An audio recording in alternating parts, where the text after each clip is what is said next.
Welcome, friends. Today I'm going to make a maple brined pork chop recipe, and a brine is essentially a 5% salt solution. 5% is sort of a good starting point if you're going to do a solution, which means by weight, 5% of the solution should be salt. So I'm starting out with a liter of water, which weighs 1,000 grams, and 5% of 1,000 grams is 50 grams. So 50 grams of salt into this pot, and now we can layer in whatever we want. And so there's a little bit of white sugar, and the white sugar just helps to tenderize somewhat. And after that, the reality is you can layer in whatever flavor you like. So I'm thinking sort of somewhere along Baconville. And so the first thing I'm going to put in are juniper berries. And juniper berries are found sometimes in bacon, but they're also found in true Canadian bacon, or Peamale bacon it's called here where I live anyway. So in go the juniper berries. Next up, cloves. Cloves always work with pork. So in go some whole cloves. I really like garlic in this, so I don't really spend too much time breaking it up. I just kind of smash it down with a knife. I don't even take the skins off, I just throw it right in.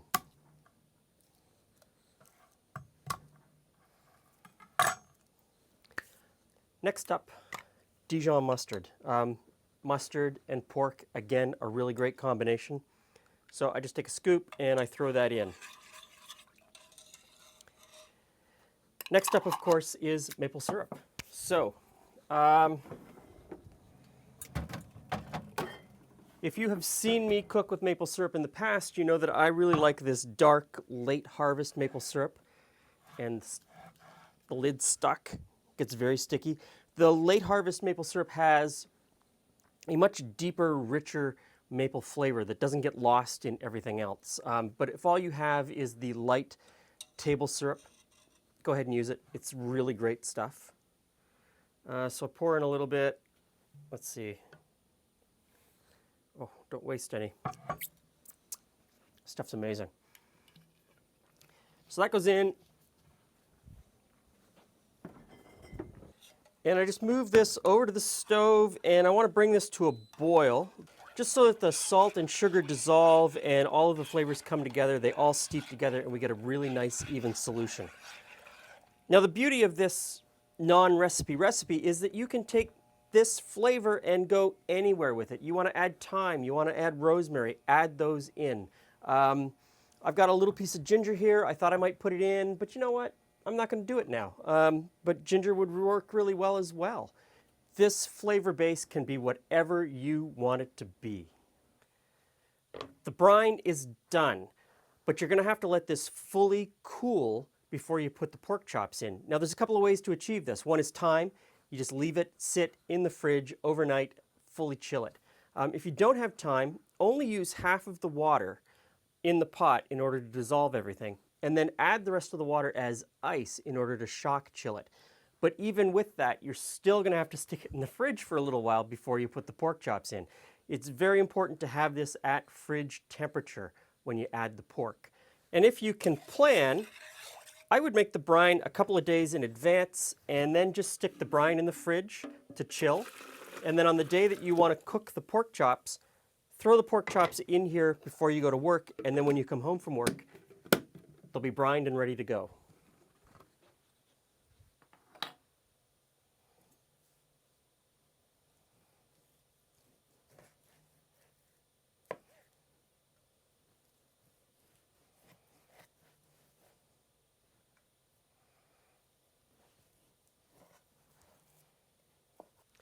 Now, 9 times out of 10, when I'm going to have pork chops, I will buy the entire roast and then just cut up chops at home on my own. This, for me, accomplishes two things. I can cut the chops as thick as I like. I could even cut double thickness chops if I wanted. It's cheaper. And then whatever I'm not going to use today, or whatever we're not going to eat today, I'll just wrap it up, throw it in the freezer, and then I've got some for later. So into the brine go the 2 pork chops that we're going to eat for supper. Into the fridge 6 to 8 hours, maximum 8 hours. If you can only do 2.5 or 3 hours, you're still going to get a lot of the flavor, you're still going to get a lot of the benefits. But really 6 to 8 hours is that sweet spot. Anything over 8 hours and it starts to become too salty and you start to get into territory of almost bacon. Not really bacon, but often it's just far too salty. So I'll slap this into the fridge and we'll come back and we'll cook them.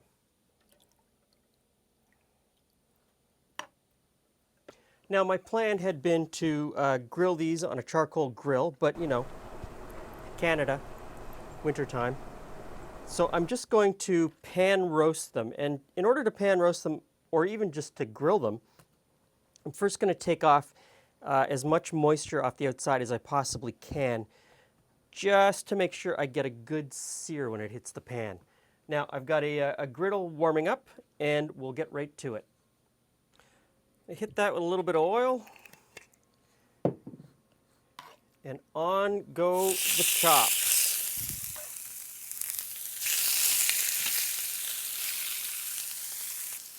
So we'll turn these a couple of times just to get them nice and brown.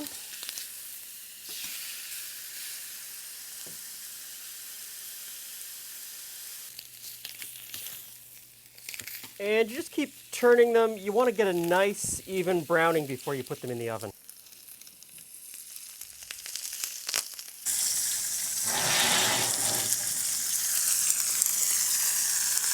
Aha!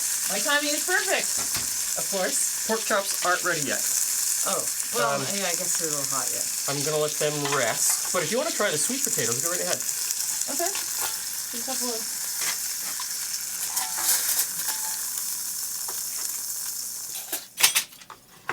Okay, pork chops. I will get forks. There we go. So, these are a brined pork chop.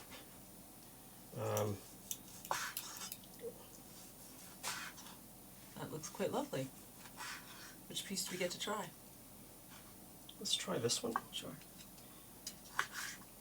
Now I will put out the warning. It's going to be hot. It will be hot. It just came from the oven. It will be hot. It just came from the oven. It's very moist. Mm-hmm. Mmm. That is the way to cook a pork chop. So there's a bunch of things going for us here. It's super thick. Yes. Super thick means that it's not, you can cook it a little bit longer and it's not going to dry out as much. Mm-hmm. But that brine really sort of brings a lot of flavor into it. And brines also help keep it nice and moist. Keep it nice and moist. Yeah. And so I absolutely love the flavor of that. I think it's going to go really well with the sweet potato mash. I've got a set. Now, as I was making it, I said play with the brine. As long as you've got that 5% salt solution with the water, you can put any flavor in that you like. So whatever your bias is. Whatever you want, put it in. Play with it. Try it. Give this a try at home. Thanks for stopping by.